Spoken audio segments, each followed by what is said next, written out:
Nesse último mês eu contei a história do Kendrick contra o Drake, que talvez e provavelmente é a maior treta da história da música. Nunca antes uma produção que diretamente insulta alguém e tira você pra merda tinha ganho um Grammy. E a música do Kendrick ganhou 5, o mesmo número de Grammy que o Drake ganhou na carreira inteira. O cara ganhou com uma única música que te humilha de todas as formas. Não contente, ele cantou esse hit no show do intervalo do Super Bowl, que é o maior evento da América, e ainda chamou a ex do cara que o Drake constantemente manda em direta pra dançar na música. Pois é, chegou nesse nível. Enfim, se você quiser saber mais de como chegou nesse patamar, eu recomendo ver esse conteúdo aqui. Eu ainda pretendo fazer um vídeo de pelo menos meia hora contando com mais detalhes essa história, mas nesse aqui eu quero te contar o que aconteceu depois dessa bomba atômica na carreira do Drake. O ponto é que treta sempre aconteceu nesse meio, principalmente no rap. Antigamente a coisa era mais explosiva e esse tipo de hit era resolvida na base do tiro, mas ainda assim sempre existiu. Teve a treta do Nice, Jay-Z, Tupac, Big, Eminem e MGK. Isso é até comum na história, como acontece com praticamente toda briga, um lado ganha e outro perde. Por exemplo, em 2018 o Machine Gun Kelly lançou uma música chamada Rap Devil, a referência ao Rap God do Eminem. E é porrada atrás de porrada. O MGK fala que o Eminem tá velho e fica tentando ser sua versão antiga de uma forma que chega a ser vergonhosa. Fala pro Eminem se aposentar, cita sua filha e a sua ex-esposa.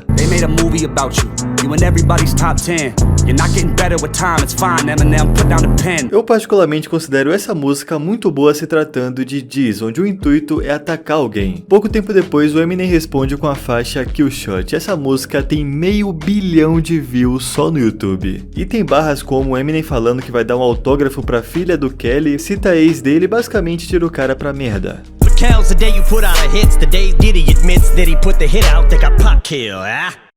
Tudo começou porque nesse mundo sempre teve o jogo de indireta. Em tal música você solta uma indireta pra outro cara, daí nos bastidores você usa a influência pra afetar alguém e isso vai acumulando até que finalmente alguém responde de forma direta. Como foi o caso que o Kelly afirma que o Eminem não deixou ele ir numa rádio por birra. Só que pela percepção do público, claramente teve um vencedor e um perdedor. 6 anos depois, o Eminem segue na mesma, lançou o álbum e o MGK trocou de gênero. Hoje ele saiu do rap e tá mais pro rock. Mas enfim, teve a polêmica, morreu aí e cada um seguiu sua vida. Porque esse tipo de coisa, culturalmente no hip hop, ou você resolve na caneta ou resolve na porrada. E agora você pode se perguntar o que isso tem a ver com Drake versus Kendrick. Bom, como eu expliquei, claramente teve um vencedor e um perdedor nessa polêmica. O artista mais bem sucedido da década foi humilhado musicalmente e apelou para processo. Não contente em perder o respeito por ter levado uma surra na caneta, o Drake decidiu destruir mais ainda sua reputação fazendo uma coisa que no hip hop é visto como uma atitude de covarde, que é levar pra justiça uma briga de rap. Só que esse assunto é mais complexo do que parece e eu quero contar essa história pra vocês, sobre o que aconteceu após essa humilhação.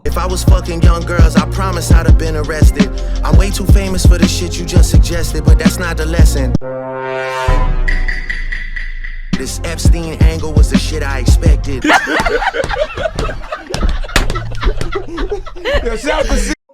O Drake faz parte da gravadora UMG, Universal Music Group. Curiosamente, também é a mesma gravadora que tem uma parceria com Kendrick para promover suas músicas. E na cabeça do Drake, tudo isso faz parte de um plano maligno para desvalorizar sua imagem, porque seu contrato com a gravadora estava perto do fim, e sempre que tem essas conversas para renovar um contrato, é claro que ele quer pontos que beneficiem ele, basicamente uma melhoria do contrato. E a conversa para renovação estava acontecendo quase que na mesma época que começou a treta do Kendrick. Então, na cabeça do Drake, a sua gravadora promoveu a diss com o intuito de desvalorizar sua imagem e conseguir uma renovação que favoreça mais a própria gravadora, além de supostamente limitar o alcance das suas próprias músicas. Honestamente, isso aqui parece alguém mimado que não aceita que perdeu, e olha que eu acho o Drake um artista absurdo, mas esse argumento meio que tira todo o mérito do Kendrick. É como se fosse eu não perdi porque você foi melhor que eu perdi porque a gravadora supostamente manipulou os números e fez eu perder. No processo, o Drake acusa o MG de difamação. E aqui é a parte mais ridícula pra mim. Ele processa a empresa por ter promovido, o que é trabalho deles, uma música que chama ele de pedófilo e isso põe em risco a sua segurança. Além de que, segundo o Drake, tanto a gravadora quanto o Spotify usaram bots pra impulsionar a música do Kendrick. Tudo é uma grande conspiração contra o Drake. Chega a ser engraçado logo o Drake reclamar de uso de bots pra inflar números, mas enfim. Resumindo, esse é o processo. E quando eu falo que é uma forma perfeita pra destruir a própria reputação, questão é que de fato parece uma criança mimada que perdeu uma briga que ele mesmo provocou e foi chorar pro advogado. Porque a pergunta que fica é, será que o Drake faria tudo isso se ele tivesse ganhado a treta? Ele fala sobre ataques da música que afetam sua imagem como ponto de ser pedófilo, mas vamos inverter os lados e ver os ataques do próprio Drake. Em Family Matters, o cara falou que um dos filhos do Kendrick não é dele e sim do seu melhor amigo, também fala que o Kendrick é um agressor de mulher e solta a seguinte barra: eles contrataram a equipe de gestão de crises para esconder o fato de que você bateu na sua mulher.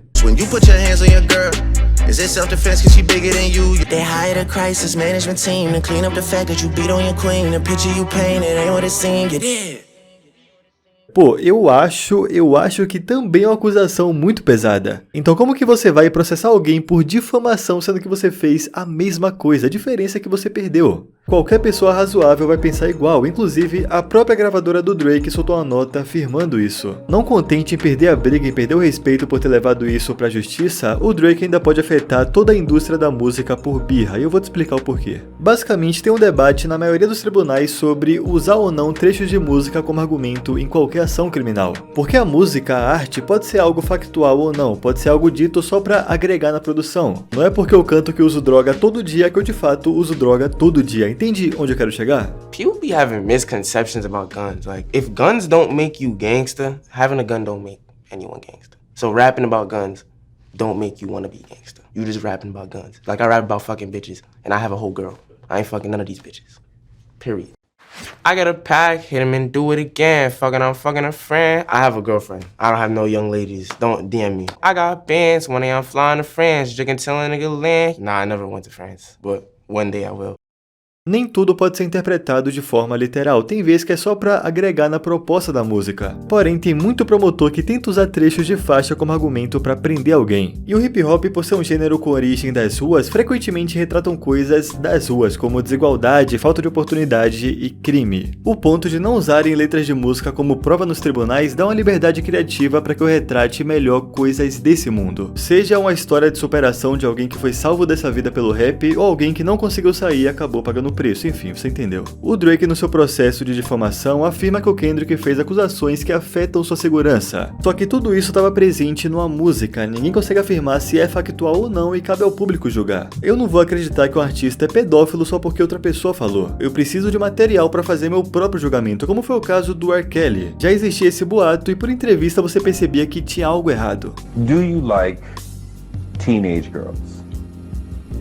When you say teenage, how are we talking?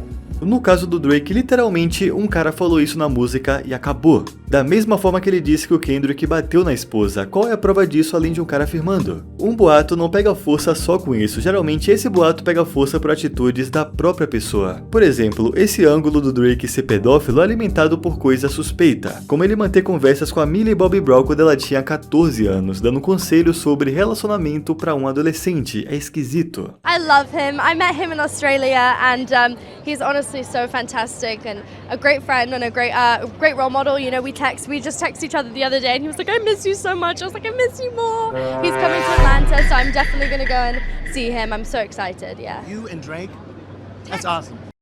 Agora, por outro lado, pensando de maneira jurídica, o tamanho dessa treta foi tão grande que o tribunal pode acatar esse pedido e usar as afirmações do Kendrick numa música como prova num processo. Só que isso seria um presente enorme para qualquer promotor que queira usar letras de rap no julgamento. Eles vão usar essa lógica, esse exemplo, para usar trechos de música como prova criminal. Isso iria limitar muito a liberdade criativa do gênero e poderia afetar muita gente. Tudo isso porque um cara teve seu ego ferido por perder uma briga que ele mesmo provocou. Eu honestamente não acho que a diss foi impulsionada num grande plano pra afetar o Drake, o fato é que a música é muito boa. Pô, é só olhar os react, cara, da mesma forma que Family Matters também é maneira, só que a questão é que o Kendrick fez uma música chiclete pra cacete. Ele humilhou o Drake no jogo do Drake, que basicamente é você fazer músicas que são hit, que são chiclete, que pegam no TikTok, que realmente fura muito a bolha, entende? Só que essa música, além de ser chiclete, humilha um cara de uma forma absurda. E numa briga desse tamanho, um lado ganha e outro perde, é normal. Então o Drake tá fazendo um hat-trick de coisa ridícula. Comprou uma polêmica, não sustentou a polêmica e conseguiu afundar mais ainda sua reputação por vontade própria, além de possivelmente afetar todo um gênero por birra. Enfim, esse caso ainda vai ser julgado e eu pretendo contar o desfecho disso pra vocês. Mas nesse conteúdo aqui eu quis contar um pouco do que tá acontecendo após esse capítulo no que com certeza é a maior disputa da história da música. Muito obrigado por acompanhar, se inscreve no canal que é muito importante, um abraço e até o próximo conteúdo.